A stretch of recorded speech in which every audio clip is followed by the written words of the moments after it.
اس میں کوئی دوسری رائے نہیں ہے. ہمارا اس بات کا پختہ یقین اور ایمان ہے کہ جس کثیر تعداد میں آپ لوگ یہاں آ گئے، اگر آپ تمام لوگ آج عہد کر کے اٹھیں تو انشاءاللہ وہ دن دور نہیں کہ آپ جو میدان سجنے جا رہا لائیو نہیں بلکہ پورے لاہور کے ہر پولنگ اسٹیشن سے لگتا ہے کہ آج اللہ کی سراغ ہو جائے گی انشاءاللہ. تو اس لیے تقریریں اس سے پہلے بھی پڑی ہوئی آ رہی ہے جی، آواز پیچھے تک ساروں کو چلے. اب توجہ سے بس بات سنیں جی، سیکیورٹی ہو رہی ہے بہترین. اب بات سنیں. ہمارے پیر و مرشد حضرت امیر المجاہدین شیخ الحدیث علامہ خادم حسین رضوی صاحب رحمۃ اللہ تعالیٰ علیہ آپ فرماتے تھے تقریریں اس سے پہلے بھی ہوئی، آج بھی ہو رہی، آگے بھی ہوتی رہیں گی، لیکن اب تقریروں کا وقت چلا گیا، اب تو میدان لگانے کا وقت آ گیا. تو آپ محمد عربی کے شعر ادھر موجود بتائیں جی، میدان لگانے کے لیے تیار ہے کہ نہیں تیار؟ اب کی بار اتنی جرأت کے ساتھ، اتنی قوت کے ساتھ آپ محمد عربی کے شعروں میں تیاری کے ساتھ میدان میں اترا ہے کہ اب کی بار کوئی دنیا دار کمینہ تخت پر نہیں آئے گا. اب کی بار اگر تخت پر آئے گا تو محمد عربی کا چمکتا دین آئے گا انشاءاللہ. لبیک لبیک یا رسول اللہ، لبیک لبیک لبیک یا رسول اللہ، لبیک لبیک لبیک یا رسول اللہ، لبیک لبیک لبیک یا رسول اللہ، لبیک لبیک لبیک یا رسول اللہ، لبیک لبیک لبیک یا رسول اللہ، لبیک لبیک لبیک یا رسول اللہ، لبیک لبیک لبیک یا رسول اللہ، لبیک لبیک. اور اس مقصد کے لیے ہماری جوانیاں بھی حاضر ہیں اور بڑی سے بڑی قربانی دینے کے لیے ہم دین کے لیے تیار ہیں. تیار ہیں جی انشاءاللہ. نہ سر جھکا کے جیے، نہ منہ چھپا کے جیے، ستمگر کی نظروں سے نظریں ملا کے جیے. ہم اگر 2 دن کم جیے تو اس میں حیرت کا، ہم اس ہستی کے ساتھ تھے جو ویل چیئر پر بیٹھ کر آقا و مولا کی عزت میں پیرا دے کے جیے انشاءاللہ. یہ بات بالکل یہ واقع ہے اور ہر انسان کو یہ پتہ ہے کہ تحریک لبیک تحفظ ناموس رسالت کے پاک مشن سے ایک بالش کے پیچھے کبھی بھی نہیں ہٹے گے انشاءاللہ. اور ہم لوگ پوری جرأت اور قوت کے ساتھ آقا و مولا کی عزت ناموس کے لیے ہم لوگ کھڑے ہیں. ہمارے حضرت امیر المجاہدین آپ فرماتے تھے کہ بیٹا جب بھی بات ہے نا دین کی تو دین نہ کبھی چوں چوں سے پھیلا، نہ کبھی یوں یوں سے پھیلا. اور دین ہلکی بات سے ہو بھی نہیں سکتا. بزدل بندے کا کام نہیں ہے دین کی پہرے داری کرنا. دین کی پہرے داری اگر کرے گا تو اللہ کی تلوار سیف اللہ حضرت خالد بن ولید کا وارث کرے گا. دین کی بات، حضور کی عزت ناموس کی پہرے داری کی بات اور اس دور فتن میں کافر کی آگ میں ہاتھ ڈال کر سینہ تان کے نظام مصطفیٰ کی بات اگر کرے گا تو صرف اور صرف امام حسین کا خادم حسین ہی کرے گا.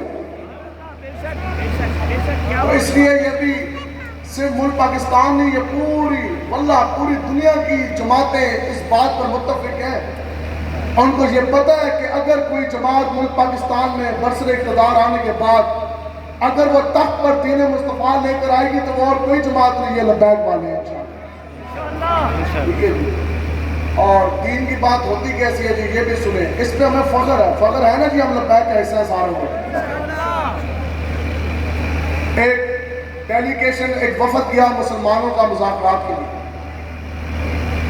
اور دنیا کے بڑے بڑے جرنیل، بڑے بڑے اس وقت کے سفیر، وزیر، ایمبیسڈر، بڑے بڑے شاہ بادشاہ سامنے بیٹھے. تو جب مذاکرات ہو گئے نا جی ختم تو پھر درمیان میں اس طرح دسترخوان لگایا گیا کھانا پیش کرنے کے لیے. اوپر کھانا سجا دیا گیا. اس وقت کا شاہی دسترخوان تھا، کوئی 50-100 قسم کے تو کھانے ہونے. اب بہت وسیع اور عریض دسترخوان، اوپر 100 قسم کے کھانے لگے. تو ایک صحابی رسول ہے وہ اس طرح نوالا کھاتے کھاتے نا، کھانا کھاتے کھاتے آپ کا جو لقمہ سی نا نوالا وہ ہاتھ سے چھوٹا نیچے دسترخوان پہ آ گیا اس طرح. تو آپ نے پتہ کیا کیا؟ آپ نے وہ لقمہ نوالا اس طرح جمع کیا اور اس کو آپ کھانے لگے، تناول فرمانے لگے. تو نہ جو بندے بیٹھے سے نا انہوں نے اس طرح کر کے نا ہلکا جب ہویا. انہوں نے کہا جناب سامنے بڑے بڑے وزیر بیٹھے، مشیر بیٹھے، بڑے بڑے بادشاہ بیٹھے، 100 قسم کے کھانے ہیں، وسیع اور عریض دسترخوان ہے، تو یہ ذرا مناسب نہیں لگتا آپ اور کھانا کھا لیں. تو صحابی رسول نے پہلے وہ کھانا وہ نوالا جو سا نا وہ تناول فرمایا. پہلے آپ نے کھایا اب سنیں پھر دین کی بات ہوتی کس طرح۔ وہ نوالا کہا جانے کے بعد سامنے جو بڑے بڑے بادشاہ اس وقت کے جرنیل سپہ سالار دنیا دار بڑے بڑے سامنے بیٹھے، آپ بلند آواز میں ان سے مخاطب ہوئے۔ آپ نے فرمایا کہ ان دنیا دار کمینوں کے لیے ہم آقا و مولا کی سنت چھوڑ دیں؟ آپ 26 دن ماں بہن بیٹی کا مجرا کروانے والے بغیرتوں کے لیے ہم محمد عربی کے دین کا کام چھوڑ دیں؟ آج جناب ملک پاکستان کا خزانہ لوٹنے والے اور دنیا دار سیاسیوں کے لیے ہم حضور کے دین کا کام چھوڑ دیں؟ اس لیے آپ نے فخر کے ساتھ جانا ہے حضور کے دین کا پیغام گلی گلی نگر نگر کریا کریا ہر مقام پہ جا کے ہر دروازے پہ آپ نے دستک دینی ہے۔ رسول اللہ لبیک لبیک لبیک یا رسول اللہ لبیک لبیک لبیک یا رسول اللہ لبیک لبیک لبیک یا رسول اللہ لبیک لبیک لبیک یا رسول اللہ۔ عزت ناموس کی پہرے داری یہ ایک ایسے بات ہے، ایک ایسا مقام ہے۔ امیر المجاہدین فرماتے تھے کہ لوگوں کی پوری پوری زندگی گزر گئی سجدوں میں، تہجد پڑھتے پڑھتے، مساجد بناتے بناتے اور قرآن و حدیث پڑھتے پڑھاتے، آقا و مولا کبھی خواب میں بھی تشریف نہیں لے آتے۔ لیکن بتائیں جی، ممتاز حسین قادری صاحب رحمۃ اللہ تعالیٰ نے حضرت فرماتے سن کہ حضور علیہ السلام کی عزت ناموس کی پہرے داری کا گزر جانے والا ایک لمحہ انسان کو اس مقام پہ لے جاتا ہے جہاں بڑے بڑے سجدے کرنے والے لوگ بھی اس مقام پہ نہیں پہنچتے۔ کیا ممتاز حسین قادری صاحب رحمۃ اللہ تعالیٰ نے 5ویں گریڈ کے کانسٹیبل ہیں، تنخواہ زیادہ سے زیادہ بی پی ایس 5واں، زیادہ تو زیادہ تنخواہ آپ کی جناب 20,000، اس سے زیادہ آپ کی تنخواہ نہیں تھی، اور پورے محلے میں بھی بندہ کوئی آپ کا جاننے والا نہیں، لیکن آقا و مولا کی عزت ناموس پر پہرا دیا۔ اور کیسا پہرا دیا کہ شیطان تصویر وقت کے گورنر گستاخ رسول جس کی پشت پر پورا کفر کھڑا تھا، ممتاز قادری صاحب نے 27 گولیاں ماری۔ اب یہ سننی ہے غور سے بات، چونکہ میں خود رہا پولیس میں، اس لیے مجھے یہ پتا ہے کہ وہ کون سا کارڈن تھا اور ایس ایم جی ویپن تھا۔ 27 گولیاں مارنے میں زیادہ سے زیادہ جو وقت درکار ہے نا احتیاط کے ساتھ بتا رہا وہ 5 سیکنڈ ہے۔ کتنی دیر جی؟ 5 دن دینا 5 سیکنڈ۔